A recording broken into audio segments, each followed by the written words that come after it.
But I'm here tonight to tell you, no matter your political background, that the best chance we have to give our babies a better life is to elect Donald Trump President of the United States.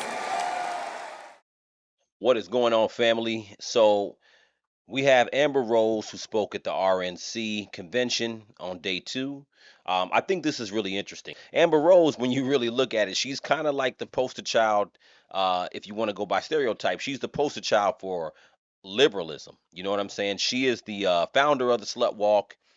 She's not known to be conservative dressing or have conservative values. She has a tattoo on her face.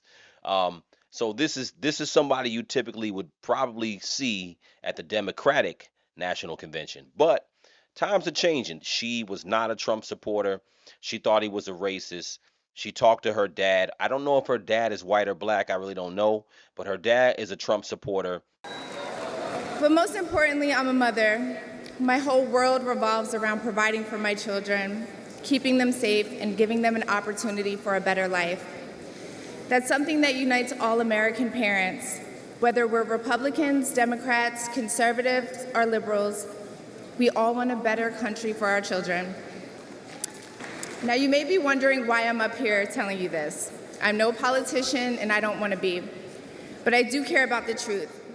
The first person I knew who supported Donald Trump was my father. I was shocked.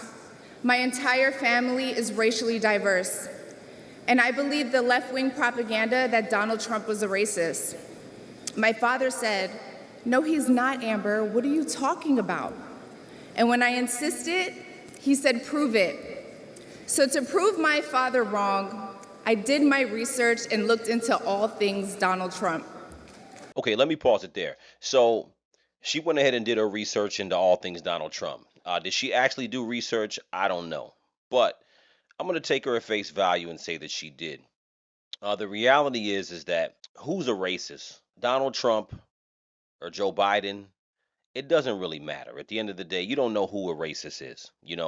At the end of the day, people who support Donald Trump, some of them probably are racist. People who support Joe Biden, some of them are probably racist. But what I will say is that what the Republican Party has done, I think, in the first time for a long time, they're starting to pull people who would typically be on the Democratic side.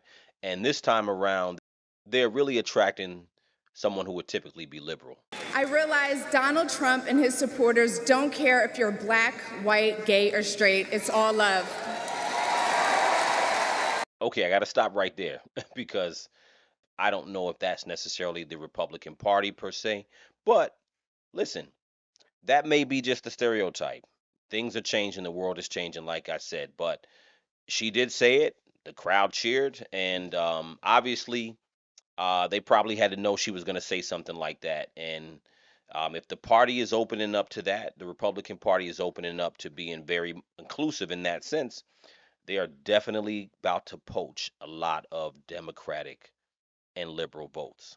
So I let go of my fear of judgment, of being misunderstood, of getting attacked by the left, and I put the red hat on too. Thank you. Her as a speaker there, I think she has some 20-odd million Instagram followers. 23 million Instagram followers. So I just have to say, the stagecraft, the sequencing of this whole... 23 million subscribers is a lot of influence. But then a social media influencer with 23 million followers who young people are looking at, and young voters are up for grabs this election. Let me just reply. One of the things she said is that young people's votes are up for grabs. I think that's so important. The younger people do not have an allegiance necessarily to the Democratic Party. This time around, you got to understand, Donald Trump has a lot of star power. Joe Biden, obviously, we know his problems. Kamala Harris is not that relatable. She's not going to do well with young people. It's unfortunate, but she hasn't connected with people, and it's really going to show in the next couple of months. Tens of millions of young voters who are not necessarily decided, they don't have longstanding party affiliation, are seeing he's making a play there. It's very smart, and to be honest, she was one of the most effective communicators we've seen tonight. That was probably the most dangerous speak for the Democratic coalition. That is a young woman of color. She's describing the experience a lot of people have, feeling that maybe if you're around too many liberals, you might get criticized too much, or you might not be able to speak your mind. And she spoke to it really well. And she's way more famous than any of us up here. Yeah. I'm going to tell you that, way more famous. And so to the extent that these guys are trying to bust up our coalition, that was a bunker buster right there.